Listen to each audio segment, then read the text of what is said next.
It's about why some of those people voted for Donald Trump. The Democrats were taking a lot of persons for granted. A lot of folks in the ghettos of cities with high unemployment rates are fed up that the Democrats have not been providing jobs and are too busy fighting endless wars and lining their own greedy pockets, advancing their liberal agenda. Obamacare prevents a lot of businesses from hiring more people and induces many businesses to cut workers' hours. That had to stop. In cities where unemployment is lower, a lot of honest, hard-working ghetto residents are sick of the high crime rates. Sure, Black Lives Matter. Of course they do. When a cop murders a black person, the cop should get the death penalty, same as when a person guns down a cop.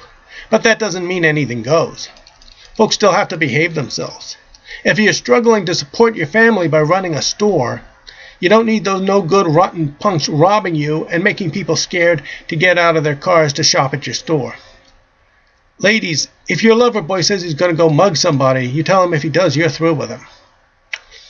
A lot of landlords and honest, hard-working ghetto residents are sick of neighbors who are just plain too lazy to work and proud of it, bragging about it, putting down people who work for a living. Like it's against their principles to work for a living. Those voters know the difference between somebody who is trying to find a job and somebody who shows no interest. Now, let's say Danny and Davy get out of jail the same day. And so they hike down to the day labor hall. They're working merrily away. They're lucky they got job tickets. And the boss comes around and says that there's overtime available. Danny takes the overtime. Davy says, no, I'm just working straight hours. Danny saves up his money. Davy goes out and buys his lunch every day off the canteen truck, while Danny is saving up money, brown bagging a lunch, supermarket brand tonic. Davy takes his money and drinks it down at the bar every night. And who could have known that a job harvesting Christmas trees would be temporary? Couldn't have seen that coming. Nope, now they're out of work. Danny's got money, and Davy is broke. And Davy says, hey, Danny's got money, and Davy is broke. Danny has to share some of his money with Davy, who is less fortunate. Baloney, he's less fortunate. He's not less fortunate. He had the same opportunities as Danny did.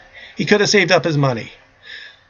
But that's how the liberals want things to work. Now, in marching in the streets of Washington, D.C., protesters are handed newspapers ranging from pro-labor union all the way to literally Communist Party propaganda. Been there, smoked that, read those, then I got a job. Well, it's easy to think that the other demonstrators support the message in those newspapers, but it ain't necessarily so. And when those newspapers lash out against capitalism, remember that what really exists in the United States is not capitalism, but crony capitalism.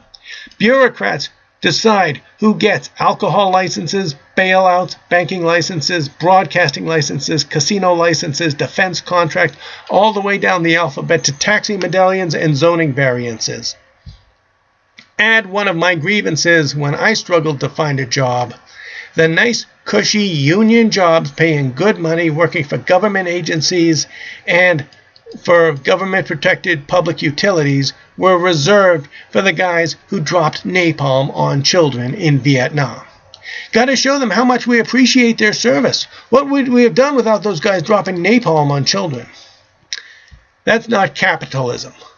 Under capitalism, you could buy a house on the market and open a tavern, and you serve whoever you want who comes in there and orders a drink. There wouldn't be any licensing laws or bailouts or any artificial manipulations of the marketplace. Those would be gone. Now let me tell you how to eliminate unemployment and to provide economic prosperity. The answer lies not in Washington, D.C., but in Tallahassee. Somebody wants to tear down a dilapidated single-family house with lead paint, aluminum wiring, asbestos, clean up the asbestos as best as you can, and build an apartment house that would house more people. The heating and air conditioning costs would be lower because there's no losses along interior walls. And if they don't have to add a parking lot, then tenants without cars could save a lot of money. And that's exactly why City Hall forbids it. They won't allow somebody to build like that because people would save money by not driving. That's why they don't allow somebody to build residential construction in a business zoned area. Folks could walk to work. That's also why they build roads without sidewalks. They repave roads without sidewalks and put up traffic lights without crosswalk lights. They want to make life as miserable as possible for people without cars. But those bureaucrats are acting under authority delegated to them by the state.